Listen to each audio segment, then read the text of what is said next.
Hey everyone, and welcome back to the channel. Today, we're diving into a topic that I think will resonate with so many of you. Breaking free from the invisible fences that hold us back. I heard this amazing thought recently.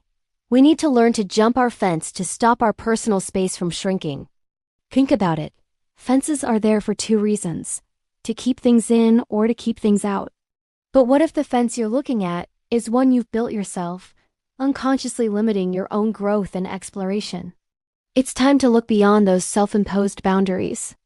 Let me take you back to my childhood. Family road trips were a staple, and my dad was always the one behind the wheel. My mom? She had this profound aversion to driving in unfamiliar places, especially big cities. It wasn't just a preference. It was a deeply ingrained fear. This dynamic really shaped my early understanding of fear and limitations. My mom's fence around driving was something I observed intensely, and it's a memory that connects deeply to my own journey of overcoming driving fears.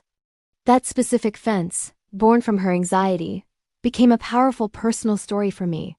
I remember one particular trip driving with my mom. We approached this massive bridge. The moment she saw it, pure panic set in. Without a signal, without a thought, she just cut across multiple lanes of traffic to pull over onto the shoulder. It was terrifying. In that instant, fear completely overwhelmed her, overriding her ability to drive across what was, objectively, just a bridge. It showed me how our minds, when gripped by panic, can totally hijack our capabilities, even when we know we can do something. It was a powerful lesson in how our perceived limitations can dominate us. Ironically, despite witnessing that, I later developed my own serious phobia of driving in unfamiliar areas, especially large cities. There were times I'd be shaking just thinking about it. But then, something would shift. The desire to do something important, to visit a friend, attend a crucial event, or just experience something new, became stronger than the fear. Even with anxiety churning in my stomach, I pushed myself. I drove into those intimidating environments, one nerve-wracking mile at a time. It wasn't easy, but each time I did it, a tiny part of that fear started to chip away. This was before the days of GPS and cell phones being everywhere. Imagine relying on paper maps and basic handwritten directions. That struggle with navigation, coupled with my driving anxiety, actually ended up influencing my future career choices in a big way. It taught me that facing my fears, even small ones, could literally rewire my brain and alter my life's trajectory. What we resist often persists, but what we confront, we can transform. Our brains are incredibly adept at identifying threats, real or imagined. And here's the kicker. If we constantly avoid challenges because of fear, we only reinforce the brain's belief that those threats are real and insurmountable. This creates and strengthens those mental barriers. The first step to breaking free? Identifying what's holding you back. What's your fence? Is it a fear of public speaking? A reluctance to try new technology? A hesitation to express your true self? Many of the barriers we perceive are actually imaginary cages we've meticulously constructed in our own minds. We get so comfortable within these self-imposed confines that we start to believe they're real. It is like that old saying, a bird raised in a cage might find flying to be unnatural. We convince ourselves that our limitations are inherent, when in reality, they're just habits of thought.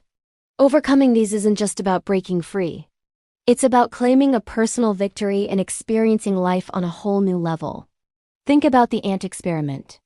If you draw a circle around an ant with a marker, it will refuse to cross it. Not because it can't, but because the pheromones in the marker ink disrupt its senses, making it perceive a barrier. It highlights how protective barriers, even invisible ones, can create a false sense of security and restrict our movement. It's a perfect metaphor for the invisible limitations we place on ourselves. We build these comfort zones and then we're afraid to step outside them, even when there's nothing actually stopping us.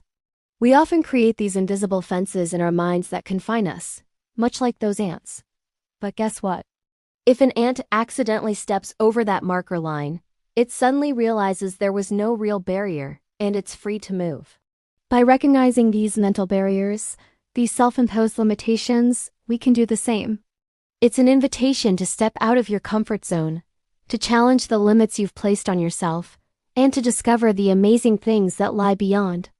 Our limitations are, for the most part, mental constructs, these invisible cages built within our minds. By pushing beyond our fears, by taking those bold, courageous actions, we often discover that those fears were nothing more than smoke and mirrors. They vanish when confronted, revealing that they were never real barriers in the first place. So, what fence are you ready to jump today? Thank you so much for watching. If this resonated with you, please give this video a big thumbs up. Share it with someone who needs to hear this message. And don't forget to subscribe to the channel for more content that helps you grow and thrive. See you next time.